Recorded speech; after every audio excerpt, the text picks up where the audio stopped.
ہندوستان تشریف لائے تھے، اور ان کو وہ پنڈت نہرو نے اعزازی ڈگری کا اعلان کیا اور دہلی یونیورسٹی نے ان کو اعزازی ڈگری دی۔ جی اس موقع پر پروفیسر خواجہ احمد فاروقی نے شعبے کی ایک کتاب جو تذکرہ سرور کے نام سے ہے، اس کا ایک نسخہ ان کو پیش کیا۔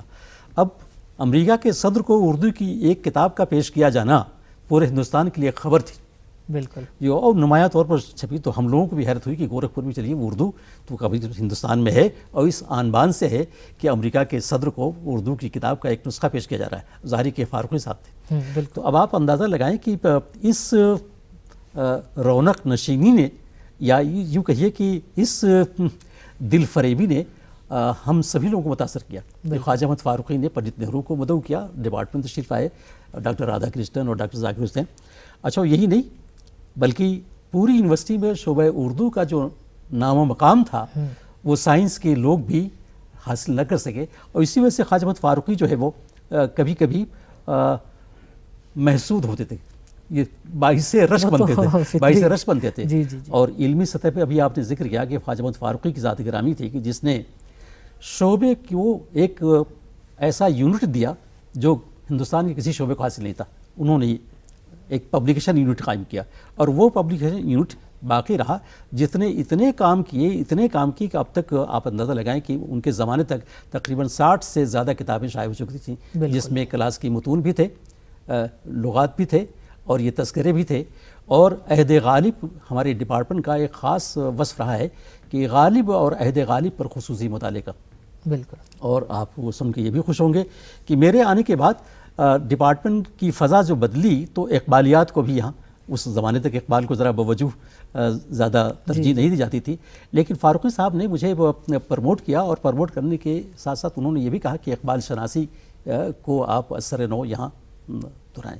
چنانچہ اب آپ کو اندازہ ہے کہ تقریباً 18 تحقیقی مقالے دہلی یونیورسٹی میں علامہ اقبال میں لکھے گئے۔ یہ ہندوستان کی کسی یونیورسٹی کے کسی شعبے کو یہ اعزاز نہیں حاصل ہے۔ اور آپ اندازہ لگائیں کہ 1968 میں خواجہ احمد فاروقی نے مخطوطہ شناسی کا کورس شروع کیا، اور جو آج تک ہندوستان پاکستان کی کسی یونیورسٹی میں اردو کے سلسلے میں نہیں پڑھایا جاتا ہے، یہ ان کا کارنامہ ہے۔ اور پھر مزید یہ کہ آپ یہ دیکھیے کہ 1967 میں خواجہ احمد فاروقی پرنس مفخم جا یعنی نظام حیدرآباد کے وارث کو بلا کے لاتے ہیں، نظام لیکچر کا اہتمام کیا، نظام خطبات کا اہتمام کیا، جس میں ڈاکٹر رادھا کرشنن تشریف لائے تھے، بڑی شخصیات، بڑی شخصیات۔ پرنس مفخم جا اس وقت دیکھا کہ ہاں کیا نظام حیدرآباد ہو سکتے ہیں، ان کے ورثہ کیا ہو سکتے ہیں، اور کیا وہ ہٹو بجو کا کیا سلسلہ ہو سکتا ہے۔ یہ وہ چیزیں تھیں کہ جو اردو شعبے نے دیا اور اس سے متاثر کیا۔ نتیجہ ہے کہ اس کی وجہ سے اب ہمارے اساتذہ بھی بڑے فعال رہتے تھے۔ اب ظاہر ہے کہ پروفیسر قمر رئیس ہوں یا ظہیر احمد صدیقی ہوں، ظاہر ہے پھر تو یہاں سے یادوں کا ایک سلسلہ شروع ہو جاتا ہے۔ ان لوگوں سے ایک جو یادیں ہی نہیں بلکہ ان کی جو خوشگوار صحبتیں اور رفاقتیں حاصل تھیں، بالکل، کہ انہوں نے اب ظاہر ہے کہ شعبے میں سب سے کم عمر میں داخل ہوا، تو سب کی شفقتیں بھی تھیں، سب کی عنایتیں بھی تھیں اور سب کی تربیت بھی تھی۔ بلکہ آپ کو بتائیں کہ پروفیسر ظہیر احمد صدیقی صاحب چونکہ اب دو فضل الحق اور عبد الحق اکٹھا ہو گئے تھے اور یہ دونوں گورکھپور سے آئے تھے، تو ہم لوگوں کو وہ حقوقی کہا کرتے تھے۔ اچھا، شعبے کے بیشتر ساتھی کہتے ہیں یہ حقوق کہاں ہیں، فضل الحق مرحوم اور عبد الحق، تو یہ ان کی دل نوازیاں تھیں۔ صحیح۔ اور ساتھ ہی ساتھ آپ سے عرض کروں کہ یہاں پروفیسر قمر رئیس بھی شاعر، ڈاکٹر غوث الدین فریدی بھی شاعر، ظہیر احمد صدیقی بھی شاعر، تو یہ شعراء کا شعراء کی ایک تسلیس یعنی 3 زاویے موجود تھے۔ تو کبھی کبھی شعبے میں، کبھی اکثر شعبے سے باہر شعر کی محفلیں بھی آباد ہوتی۔ اچھا، ہم سب لوگ تقریباً ماڈل ٹاؤن میں رہتے تھے۔ ماڈل ٹاؤن میں بلکہ ایک پوری بستی آباد ہو گئی تھی، اور اس زمانے میں یونیورسٹی کے بیشتر اساتذہ ماڈل ٹاؤن میں رہتے تھے، تو یہ باہم مل بیٹھتے تھے، اور شام کو ایک معمول تھا کہ ماڈل ٹاؤن میں ہم سب لوگ ٹہلتے بھی تھے۔ اب اس کی نتیجہ بھی یہ ہوتا تھا کہ شام کو ماڈل ٹاؤن کی پوری فضا یونیورسٹی کے اساتذہ سے گونجتی تھی۔ تو یہ دہلی یونیورسٹی کا یہ ماحول، تو یہ صرف اردو کا معاملہ تھا۔ میں آپ سے عرض کروں کہ اردو کی خاطر پروفیسر یو این سنگھ جو پی وی سی بعد میتھمیٹکس کے پروفیسر، جو الہ آباد یونیورسٹی کے وائس چانسلر بھی ہوئے، professor U N Singh, professor Swaroop Singh جو بعد میں وائس چانسلر ہوئے، پروفیسر نگین جو ہندی کے تھے، ان سب کے لیکچرز بھی اردو ڈپارٹمنٹ ہوا کرتے تھے۔